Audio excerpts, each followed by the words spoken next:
Bonsoir. Ce soir, c'est Mamé qui raconte l'histoire des pains d'épices disparus. Sur la grande place de la ville, les marchands venus de partout ont installé leur échoppe de bois. Les gens se bousculent dans une joyeuse pagaille, les bras chargés de paquets. Louise vient chaque année au marché de Noël. Entre les casse-noisettes aux larges épaules, les Pères Noël en bois et les boules en verre, les guirlandes d'étoiles, Louise ne sait plus où poser le regard. Elle a emporté avec elle ses économies. Je ne dois pas oublier les cadeaux pour mes frères, songe-t-elle. 2 bonhommes de pain d'épices à suspendre dans l'arbre. Devant une échoppe, elle tend la main vers une boîte à musique qui chante Mon beau sapin. Puis elle change d'avis. Tout d'abord, je vais acheter mes pains d'épices. Louise se faufile dans la foule, quand soudain des cris éclatent au milieu du brouhaha.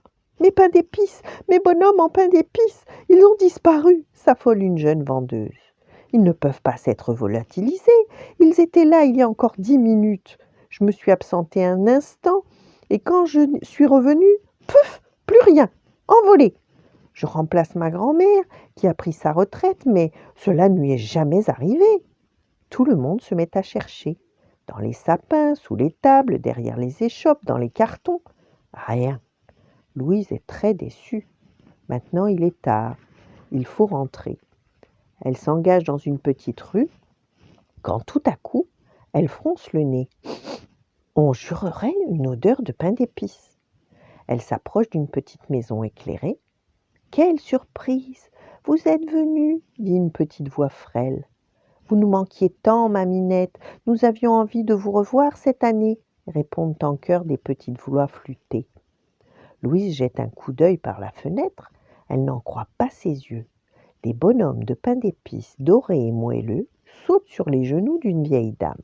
« C'est grâce à vous si nous existons, dit un petit ange potelé. Vous avez donné la recette à votre petite fille, et elle sait très bien nous cuisiner. Regardez comme nous sommes tendres, ajoute un Père Noël encore tout chaud. Ainsi, vous vous êtes échappé du marché de Noël, s'amuse la vieille dame. Oh, juste une petite minute pour vous souhaiter un joyeux Noël, explique un ours doré et dodu. Les bonhommes de pain d'épices posent vite un baiser sur la joue de la vieille dame et filent dans la nuit rejoindre leur échoppe.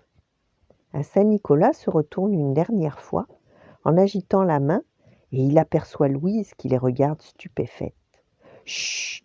fait-il en mettant son doigt devant sa bouche. « Je saurai me taire, le rassure Louise. Ce sera notre secret de Noël.